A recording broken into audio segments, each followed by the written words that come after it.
Hello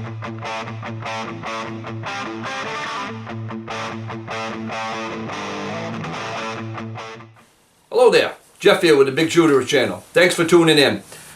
It's a rainy day, it's the end of winter, there's not enough snow to have fun, and there's too much mud to really do the things I want to do, so it's an inside day. So today we're going to take a far departure from what we usually do. Now this may come as a shock, but I have interests other than firearms. Maybe none as passionate, but they're interests nonetheless. One of them is knives. I like knives a lot.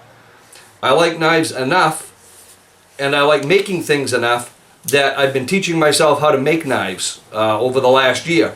And I've had enough people ask how I make them, so I thought I would run through it with you.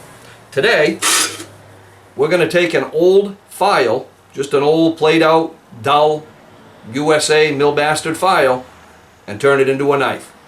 Stick around if this is your kind of thing. This should be fun.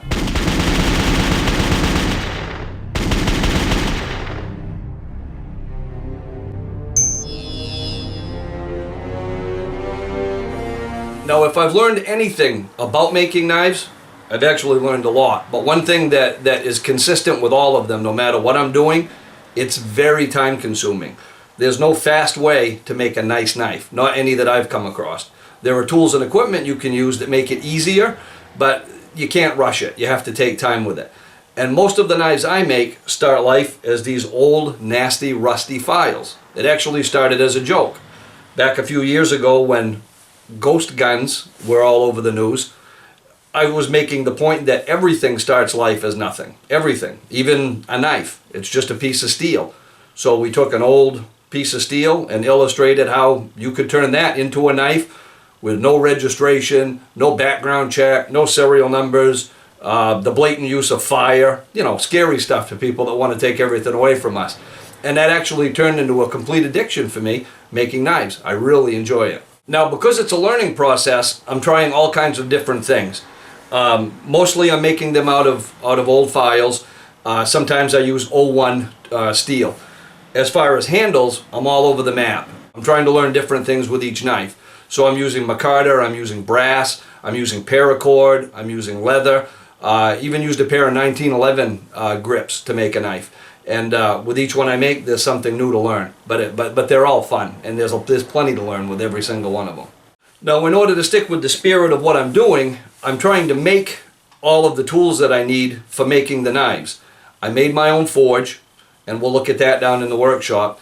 I made my own etching tool so I could etch a logo into some of these. I even tried making my own sheaths, and as soon as I met the guys at RPS Tactical that do wonderful kydex and leather work, I realized that it didn't make any sense for me to try to reinvent the wheel. I'll have information on their shop and their sheaths in the description below, but they do some fantastic work, and it really gives them a nice finished look when we're done. So the first step when you're using an old file is to soften the steel. You've got a tool that's made to cut that you need to use another tool that's made to cut with to take material off from this. So what I do is I put it in the forge, and I bring it up to a very, very high temperature and then slowly cool it down. And that makes the steel so it's at least soft enough for me to be able to work with. Once we're all done shaping and forming it and doing all of the angling and removing all the material we're going to, it's going to go back in the forge to be hardened.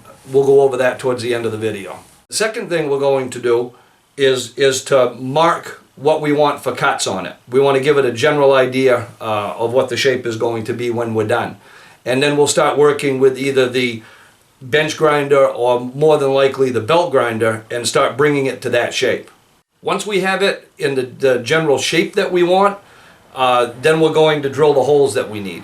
If I'm going to be doing a handle of micarta, something that you're going to need brass pins to run through, that's the point that we're going to want to drill the holes in this. If we're going to be just using paracord or leather, every single handle process has its own prep. But for this particular one, I'm going to use 550 cord, paracord on it, and that will make it a little bit less time consuming for purposes of this video.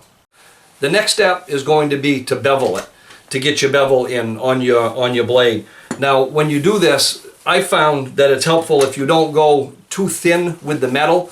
What I typically do is mark the edge of it with a paint, with Dykem or even a magic marker or regular paint, mark the center line on it, and then I grind both sides of the steel evenly. And that way the edge is right directly in the center, which is where you want it. Now you don't want to go too thin on it, because during the heat treating process, if it's too thin, you could warp it, or you could heat it to a temperature that's not going to be consistent with the rest of the knife. So it's not time to put an edge on it, just time to bevel it.